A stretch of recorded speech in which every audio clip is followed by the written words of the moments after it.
Alright, so part 2 of my Famicom Disk System refurbish, repair, maintenance, whatever you want to call it. In the first part, we replaced the belt, gave it a cleaning, and realized that it was not reading disks properly. We're getting either an error 21 or an error 22. More than likely, it has something to do with the spindle, which needs to be adjusted and everything. And I've already pre-taken this drive apart, so it's going to be difficult to see, so let me shine some extra light here. I've got this random LED strip, but if you look right there, it's a little set screw that's supposed to basically adjust the tension on the actual spindle itself. If you're doing this yourself, I would study up on as many guides as you can, watch as many videos and tutorials, so you have an idea of what to expect, because this is not going to be a simple procedure necessarily. You may have to do this over and over and over again, and it's going to become tedious. But what you want to do, mind you, this is not a proper tutorial, it's just me going through the whole pain so you can see what to expect and decide whether you want to go through it yourself or not either. But I've rotated the spindle, and you can do that just by adjusting one of these gears down here until that set screw is facing forward so that you can have easy access to it. And basically you're just going to take a 1.5mm hex bit, or if you have like an Allen key, you want the 1.5mm one. Anyway, you get the idea. And you want to just rotate the screw ever so slightly counterclockwise. Not much, but you want to basically loosen it up enough so that you can adjust some of the gears and everything in such a way that it doesn't rotate everything. I hope I'm making sense. I'm probably not. Alright, so depending on what kind of tutorial you're following, some may have you try to make sure that the spindle actually has the hole lined up with this hole here, as you can see, hopefully. The one I'm following actually has me doing the opposite in a way. Well, not so much an opposite, but rotating it so that it's roughly lined up with that little line there. What do you want to call it? I'm sure there's a term for it. It's something like that, if that makes sense. So it's almost opposite of the actual hole that's there. And then what we want to do is get this spindle back facing you again with the set screw so that you can retighten it the way it's supposed to be. I don't know if it's actually adjusting, so I may have to experiment a little bit, but as you can see, it moved that hole out of alignment again, so I may have to readjust it again. Let's see.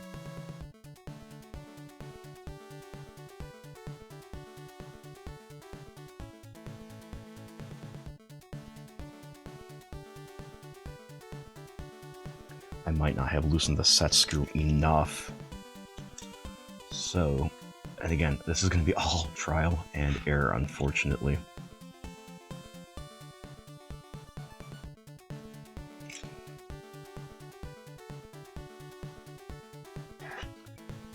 Oh, and it stayed this time. Cool. So I loosened it enough that it doesn't actually move with everything, which is what we wanted. And so you can get an idea of what I mean. That did not rotate when I rotated the gear, so that's kind of neat. And as we can see, that's still in alignment. And then now what we have to do is we have to make sure that that spindle is actually all the way as low as it can go. Not quite, you know, so low that it doesn't spin anymore. We want it to be as very low as possible, which I believe mine is, but just in case, let me see. And then I'm going to go ahead and tighten that set screw.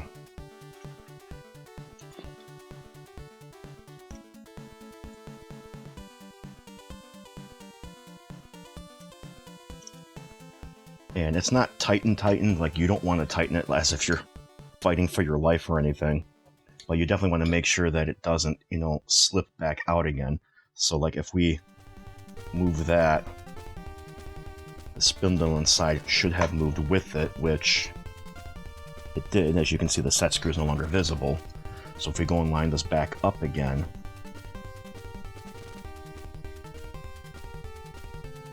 right there, the spindle should now be basically facing forward again. There. Hopefully that makes sense. If not, I'll link a couple of guides or so down below, and You can try to hopefully make heads or tails out of it. But like I said, I would read up on it as much as you can, because what you don't want is to get so frustrated that you just say, screw it, throw it all away, and that's it, and you've wasted time and money and everything, and now you also have a little bit less favorability of retro gaming. After reading all these tutorials, watching all the videos and everything, if you still feel like, yeah, I don't think I can do that, that's fine. See if you can find someone else to do it for you, or buy a working model and sell the one you got for parts or something like that, just so you don't get frustrated. Alright, so what I'm going to do now is assemble this just enough so that we can test some discs out. I'm not going to bother putting the bottom plate on there. I'm probably not even going to bother putting this back on just yet, the front face plate, because it'll just get in the way. Hopefully it's not needed, so I can just put the discs in like as is. But we'll go ahead and give this a shot. Let me set everything back up on the TV. Alright, I've got everything hooked back up. Again, partially assembled. I didn't want to put the whole thing back together in case we have to take it apart again, because that's going to be tedious, and you're on the risk of stripping screws, cracking plastic, etc. Well, let's go ahead and power this back on.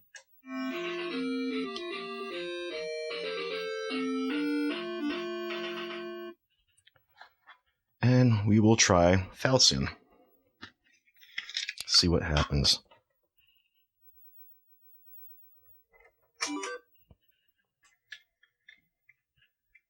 Oh, it's loading. Like immediately. And it's definitely reading. You can maybe see. Now I'm getting error 28. Interesting. What's error 28? So error 28 apparently means file ends prematurely during read. Not sure what that actually means. Does it mean that the disk is bad? It can't read the disk? Do I still need to adjust it? Let me try reinserting it again.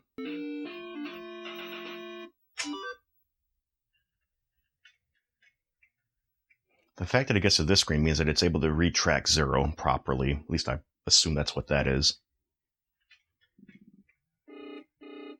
No, error 21 now. So we may have to fine-tune it and adjust it. It's also possible that the belt on there either has too much tension or not enough, or this particular disc just isn't good.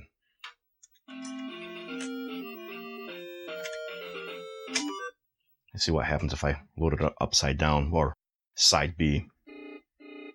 22, probably because it can't read the actual game data from side B. So let's try the baseball game, just in case.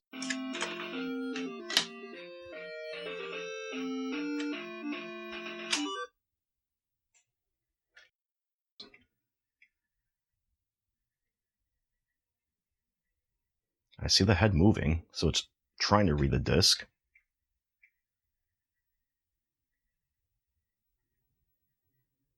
Oh, it's loading. We've got a game. So it's possible Falsion just doesn't work.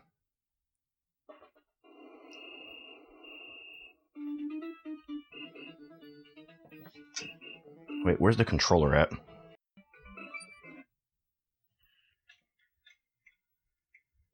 The other possibility is that, some games are just too old to work. Falsion itself does have some scratches on side B, but because it's only reading one side at a time. Alright, so let's see what happens here if we flip the game around.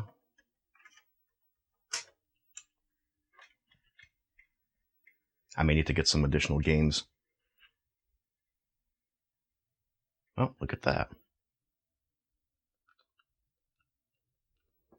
Oh, when they say 2-player, they mean actually 2-player.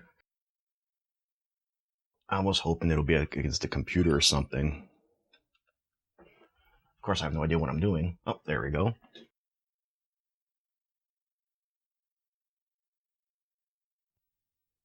Now you got to turn the disc back around again.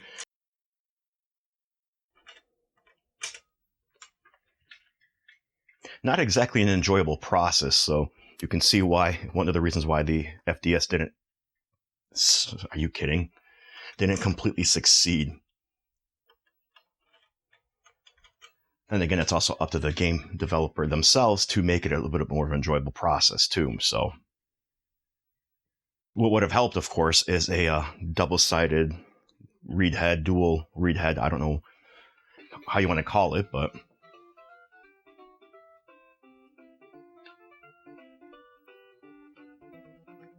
Is that corruption or is that supposed to be there?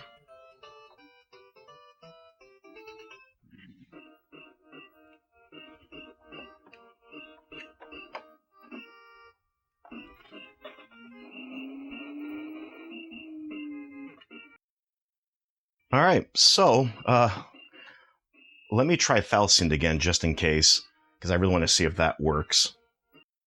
So one of the drawbacks to floppy disk type media is the fact that even back in the day, although it's even more so now, mold can actually grow on the actual media itself.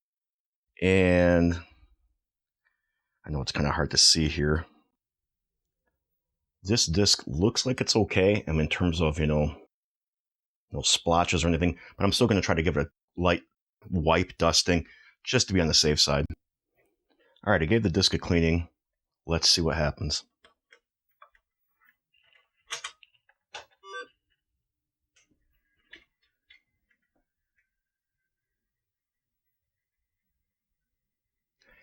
And there we go. Could have just been some smudges or something on there.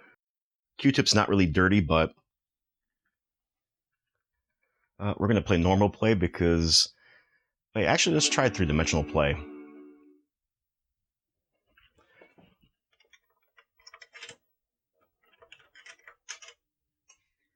Again, this is the annoying part.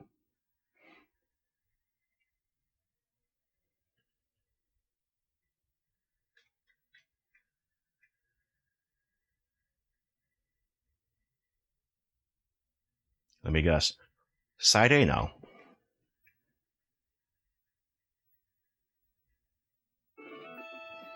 Oh yeah, this is definitely 3D mode. I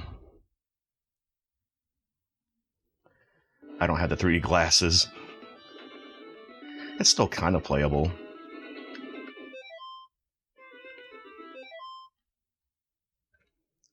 I guess I'll just... Oh, you can switch back and forth by hitting select. Neat.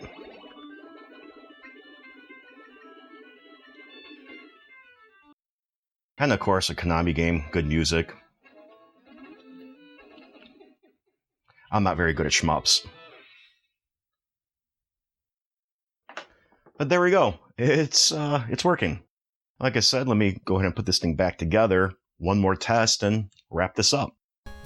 Now, of course, before we finalize everything, we have to address the elephant in the room, and that's these feet. I have to see if I can try to find a way to get this rubber off, because, like I said, it's kind of gooey, but it's also hard, and it's not like I can just peel it off or anything like that. I'm hesitant to use like a hot air gun or anything, because I don't know if this plastic will be able to handle the heat or not. I could do some isopropyl alcohol, but I kind of feel like... and I've got more than that, obviously, but I kind of feel like it would take a lot. So I may just have to bite the bullet and try to scrape it out.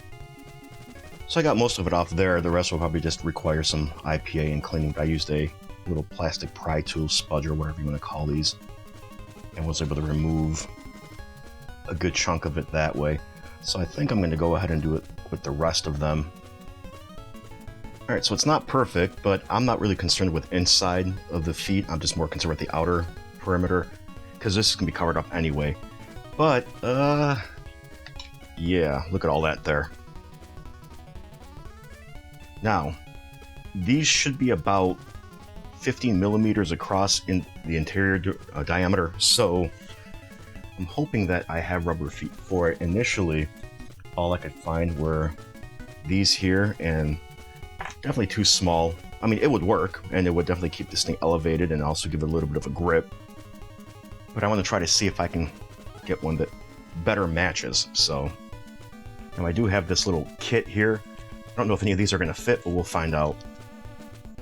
So unfortunately, the smallest ones that I have of this type are still larger than the actual opening, and even if I just wanted to put it on top, it would overhang and it wouldn't look very good. It would collect dust, and I don't want that. I could cut them down to size, but I'm not going to be able to get them perfectly round. I am just not that good with scissors. So I may just go with my original idea and just use these instead for now, and then order some better ones. Let me see how this will even look, though. They almost fit, but there's still a little bit of a gap there, so There. Alright, let me go ahead and hook everything back up. One more test, and wrap this up. Alright, got everything hooked back up again.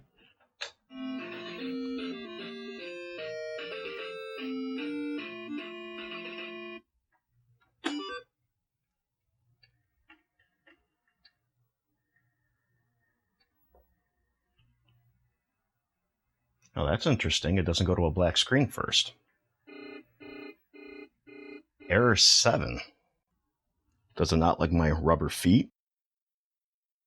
Error 7 usually means an A-B side error on the Famicom Disk System, often due to changing disks mid-game. So don't be an idiot like me and make sure you put side A in and not B.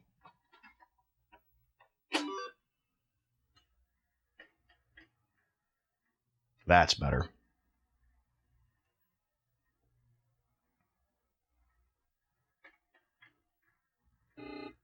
Ooh, error 27 again. We did have this issue before. And this is, again, one of the drawbacks with a disk-based system like this. It's going to, especially at this age, it's going to fail more and more often. So, and now I can't get the disk to eject. Let me take it back apart real quick. And as you can see, it's kind of stuck. So, what's going on? Looks like it's stuck right over here. Did the read? Oh, the head is stuck. Interesting. There we go. That's weird. I'm going to try it again with its cover off and see what happens. Alright, let's try again.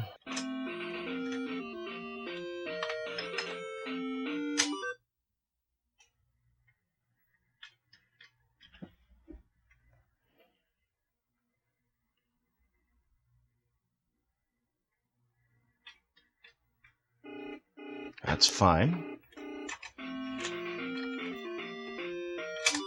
Because I put the disc in upside down intentionally. I wanted to see what would happen.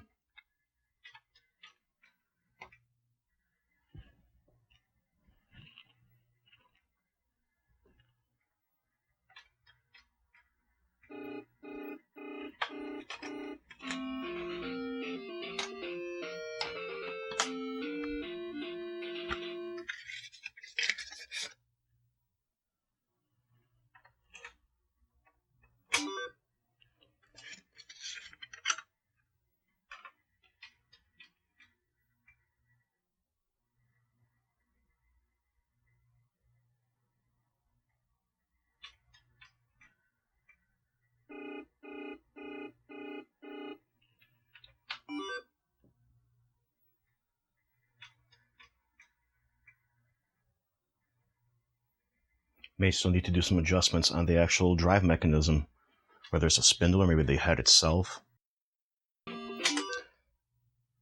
Again, it's also possible that these games are just so old that it's just going to struggle to read them all. If I had additional ones, I could try, but only got these two.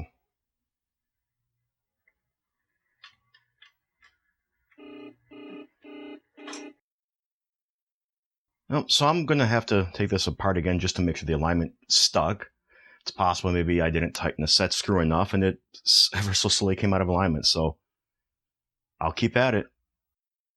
So I had to record without a mic because it's charging, but after additional adjustments, it's working again. So, yay. This is probably going to be a common theme with Famicom Disk Systems, by the way.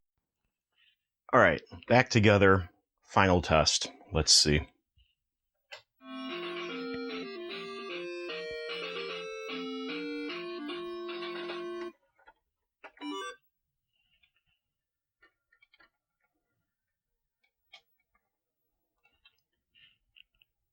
And there we go.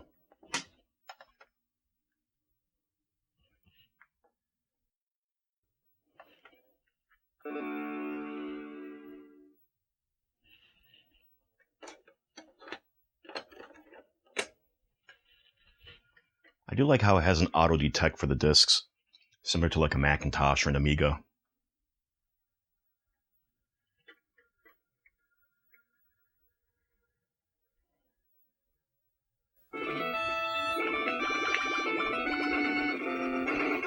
Ah, I lost again.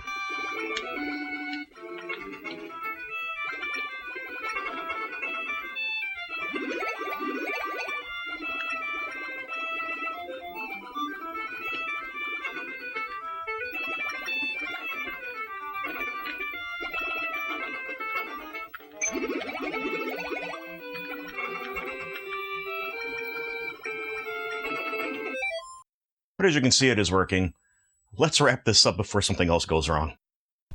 So overall, a little bit of a frustrating process, but anytime you have to adjust mechanical parts, it's going to be frustrating. I'm gonna have to give this thing another cleaning again because I got some rubber gunk on it from flipping it over so many times, and there's a little bit of residue left on this mat, but whatever, that's neither here nor there. But yeah, frustrating experience, but it's working, at least with the 2 games that I've got, and even then somewhat inconsistently. But I guess that's just part of it. So like I said, these things are old. The heads on there, even though they're clean, they could have a little bit of wear and tear on them. There's a little felt pad on top, it's got a little bit of wear and tear on them. These games are also old, and they're gonna have some wear and tear on them. So moral of the story is, if you want to play Famicom Disk System based games authentically, this is how you're gonna have to do it. If you just want to play the games themselves, they've all already been ripped. There are devices out there that you can hook up to this to rip them yourself if you have a working unit, and you can put them on a flash cart and play them from there. As far as the NES is concerned, this is really not that different than the cartridge-based games. So that's the Famicom Disk System right there. Any other tips or tricks? I'm probably going to have to adjust this again at some point in the future. It's just nature of the beast from what I've been reading. So let me know what your thoughts are on any of this stuff here, your own experiences with the Famicom Disk System. Otherwise, catch y'all later.